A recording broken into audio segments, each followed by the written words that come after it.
बिस्मिल्लाहिर्रहमानिर्रहीम, अस्सलाम वालेकुम। Welcome back to my YouTube channel. आज का व्लॉग भी बहुत ज़्यादा मज़ेदार सा होने वाला है, क्योंकि आज का व्लॉग जो होगा वो रच का व्लॉग होगा। जैसे कि आप लोगों को मालूम है कि मेरी कज़न की शादी चल रही है, तो वो मेरे कज़न भी है और मेरी बहन के देवर भी हैं, क्योंकि हमारे रिलेटिव्स में शादी हुई हम दोनों बहनों की। तो आज जो है हमें रच जगह करने के लिए जाना था। तो यहाँ मैं पहले खाना बना रही थी, अपने घर में मौजूद उस वक्त।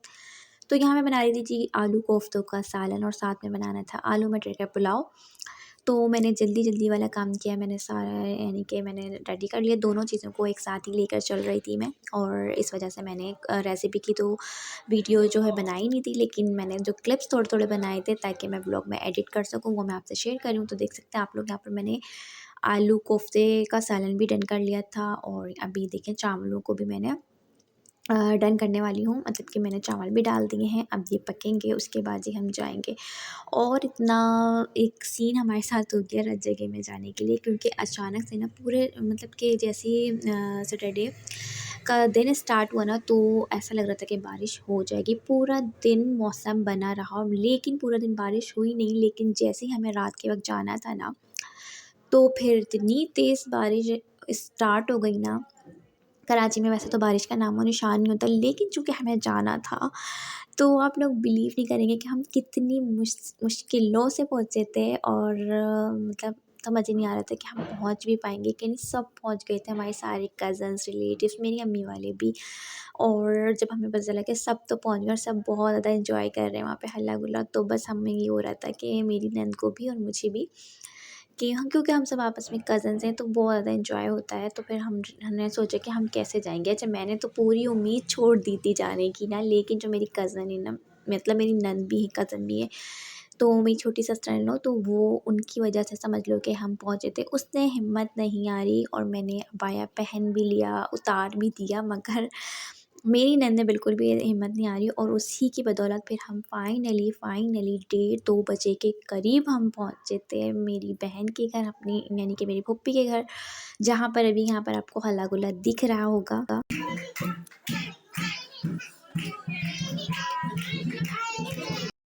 और जब अपने ख़ानदान में किसी की शादी हो ना, तो यही रौनकें होती हैं, यही सब मिल बैठने का एक मौका मिलता है हमें, कि हम सब मिलते हैं एक साथ, वरना तो फिर सब अपने कामों में लगे होते हैं। मीन्स कि फिर एक दूसरे के घर आना जाना तो होता है, लेकिन सबका एक साथ यूँ मिलना ना बहुत अच्छा लगता है। तो बहुत ज़्यादा एंजॉय कर रहे थे यहाँ पर। फिर हम फाइनली पहुँच गए थे, और सब बहुत खुश हुए थे हमें देख कर भी, और हम भी वहाँ जाके बहुत ज़्यादा खुश हुए थे, और बहुत एंजॉय हमने किया था। उसके बाद जी मैंने मेहंदी भी लगवाई थी, तो मेरी सिस्टर इन लॉ ने मेरी मेहंदी लगा दी थी मेरे पैरों में, और हाथों पे भी लगवाई थी, तो मैं भी आपको आगे दिखाती हूँ। तो यहाँ पर मेरी गोद में किस्वा है, तो मैंने कहा चलो मैं जो है थोड़ा-सा शूट कर लूँ अपने ब्लॉग के लिए। तो अभी आप देख सकते हैं कि कितनी माशाल्लाह से कितनी गहमा-गहमी है। अच्छा, ये वाला जो पोर्शन है ना, यहाँ हम ऊपर आए हैं, यहाँ पर था न्यूली जो हमारा कपल होगा ना, यानी कि मेरी कज़न का रूम है, जिसका मैं आपको आज टूर भी दे देती हूँ। यहाँ पे हम लोग उसकी क्रॉकरी सेट हुई रखी थी, तो हम लोग वो ही देख रहे थे। माशाल्लाह से बहुत प्यारी क्रॉकरी भी थी, फर्नीचर भी, और रूम भी बहुत प्यारा जो है उसने मेरी कज़न ने वार्सिंग वगैरह करवाई थी। बहुत अच्छा रूम लग रहा था। अल्लाह पाक जो है उनको दोनों को बहुत ज़्यादा आपस में एक साथ खुश रखे। और जो है इन लोगों की वैसे भी जो है कहते हैं ना, लव मैरिज है, तो बहुत ज़्यादा जो है वो लोग अंडरस्टैंडिंग है उनकी। तो जी यहाँ पर हम लोग बैठे थे, फर्नीचर वगैरह देख रहे थे, मेरी कज़न्स, मेरी नंद वगैरह भी थी यहाँ पर। और फर्नीचर ये है कि बेड सेट है, तो बहुत प्यारा बेड सेट था। अभी कोई शीट वगैरह इसमें नहीं बिछाई है, तो वो बारात जिस दिन होगी ना, तो उस दिन ही बिछाएंगे, क्योंकि ये होता है कि बच्चे वगैरह बहुत होते हैं शादी वाले घर में, तो इस वजह से अभी नहीं बिछाया था कुछ भी। और देखिए फॉर सीलिंग कितनी प्यारी हुई है, बहुत मुझे अच्छी लगी थी। पूरा जाफरी का काम हुआ हुआ है, लाइट्स वगैरह बहुत अच्छा लग रहा था। और यहाँ पर ना मेरी कज़िन की जो है वो भी टंगी हुई थी शेरवानी वग़ैरह। तो मैंने भी देख ली कि वाइट कलर की जो है उसने अपनी शेरवानी ली थी, जो कि वो पहन के बहुत प्यारा लगेगा। इंशाल्लाह ज़रूर लगेगा। तो फिर यहाँ पर ना हम लोग यही देख रहे थे, ये है इनका ड्रेसिंग टेबल। तो बहुत प्यारा ये ड्रेसिंग टेबल भी था। और किस्वा मेरे पास ही थी, क्योंकि जब किस्वा इतना सारा रश दिखती है ना तो फिर वो मेरी गोद तो उतरती नहीं है, तो ताकि उसको कोई ले ना ले। वहाँ पर हर एक बंदा चाह रहा होता है कि किस्वा को ले लें वो, मगर किस्वा तो भई नहीं जाती, डरती है इतना लोगों से, पता नहीं क्यों। तो बस ये ओवरऑल। और यहाँ जो एक जगह आपको नज़र आई, यहाँ पर एक तरफ था स्टोर रूम और दूसरी तरफ था जी वॉशरूम।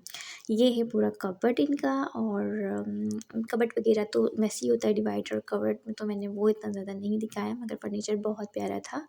तो ब्राउन कलर का जो है फर्नीचर था। और ये सीलिंग तो मुझे बहुत ही प्यारी लग रही थी, तो मैंने सीलिंग की बहुत अच्छी सी वीडियो बनाई है, बहुत हसीन सीलिंग करवाई थी। तो ये सब अभी जो है न्यू न्यू ही करवाया है। इनका पोर्शन तो पहले से ही बना हुआ था, मगर जो कहते हैं ना रेनोवेशन वगैरह का काम जो था, ऊपर का भी पूरा पोर्शन बना हुआ था पहले से ही, मीन्स कि kitchen, washroom, store room, room वगैरह सारी चीज़ें पहले से बनी थी, मगर रेनोवेशन वगैरह का काम अभी हो रहा था आहिस्ता-आहिस्ता। तो अभी देख सकते हैं आप वॉशरूम की भी हालत अभी जो है ये वॉश नहीं है, क्योंकि अभी इसको करेंगे। तो जब जैसे ही जो फाइनल सफाई अभी होगी ना, तो ये रूम था। और यहाँ पर सारे जो उनके जहेज़ में जो सामान वगैरह आए थे उसके सारे कार्टून वगैरह यहाँ रख दिए थे। और जब सारा सफाई फाइनल सफाई होगी तो फिर अगर मैं उस दिन गई तो मैं फिर आपसे व्लॉग शेयर करूँगी पूरे रूम का। फिर उसके बाद हम नीचे आ गए थे, क्योंकि फिर इतनी देर तक के जो है उनके रूम में रह नहीं सकते थे, क्योंकि हमारे साथ बच्चे थे, तो फिर वो कहीं तोड़ फोड़ कर दें, तो इस वजह से फिर हम नीचे आ गए थे, क्योंकि हम सिर्फ रूम देखने ही गए थे। तो यहाँ पर जनाब सब लोग डांस वगैरह भी कर रहे थे, और बच्चे तो बच्चे बड़े भी जो है कर रहे थे। और यहाँ पर जो है ना मेरी बहन लेकर आ गई थी गुलगुले, जो कि रोज़ जगह में बनाए जाते हैं। अच्छा, इस वक़्त जो ये गुलगुले बाँट रही ना, तो ये लड़की वालों के घर से आए हुए थे, तो लड़की वालों का घर भी ना साथ ही था। तो वहाँ से जो है उनके पूरे मेहमान आए थे, तो फिर वो गुलगुले वग़ैरह लेकर आए थे, और हमारे गुलगुले अभी बन रहे थे, जो हमारे घर में बन रहे थे। तो यहाँ पे कुछ लोग सो भी गए थे। तो और साथ ही ना मैंने जो है सिंपल सी अपनी मेहंदी लगवा ली थी, क्योंकि मेहंदी के बगैर ना शादी में की तैयारियों में मज़ा नहीं आता। यहाँ पर मेरी अम्मी और मेरी चाची दोनों मिलकर बना रही हैं जी गुलगुले। और गुलगुले अब बस फाइनल पे हो चुके थे, और मेरे हस्बैंड की कॉल आ गई थी कि अब मैं लेने आ रहा हूँ। तो मैंने कहा चलें ठीक है, आ जाएँ। और मेरे हस्बैंड जब आए तो फ़जर की अज़ान हो रही थी, और मैं फिर अपने ही घर जाकर सोऊंगी, क्योंकि फिर मसला हो जाता है ना कि बच्चे डिस्टर्ब होते हैं। यहाँ मैं अपने घर आ चुकी हूँ, मैं आपसे मिलूँगी अपने नेक्स्ट ब्लॉग में इंशाल्लाह, बारात के ब्लॉग में, या फिर शायद उससे पहले मैं कोई और सा ब्लॉग अपलोड कर दूँ। तो मेरे साथ जुड़े रहिएगा, चैनल को सब्सक्राइब करें, वीडियो को लाइक करें। मिलूँगी नेक्स्ट ब्लॉग में, तब तक के लिए अल्लाह हाफ़िज़।